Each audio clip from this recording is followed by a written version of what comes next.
La théorie de la main invisible, c'est quand même quelque chose d'extraordinaire. D'abord, c'est un pari que les hommes sont mauvais. Donc c'est assez lucide. C'est de dire, bon, au fond, on va faire avec.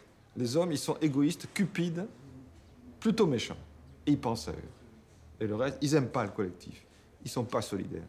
Ils n'aiment pas la société. Ils pensent d'abord à eux. Faisons que cette espèce de défaut devienne un avantage pour la collectivité et pour la société. Et donc, laissons-les faire, et de leur antagonisme égoïste va naître un bonheur public. C'est ça l'idée de la main invisible. Et l'idée de la main invisible, c'est que chaque fois qu'on intervient, qu'on essaie de mettre de l'ordre dans cet antagonisme des égoïsmes, l'antagonisme des égoïsmes, eh bien, on va perturber le système et ça va être pire. Parce qu'une des grandes thèses réactionnaires, c'est la thèse de l'effet pervers. C'est Hirschman qui a dit ça, c'est absolument fabuleux.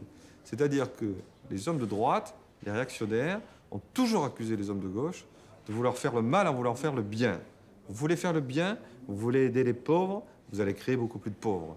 Pour moi, l'image la plus extraordinaire, c'est l'image de The Economist, après la réunion de Seattle, qui a montré des affamés du tiers-monde, des petits noirs, en disant « Les victimes de l'échec de Seattle, les voilà ».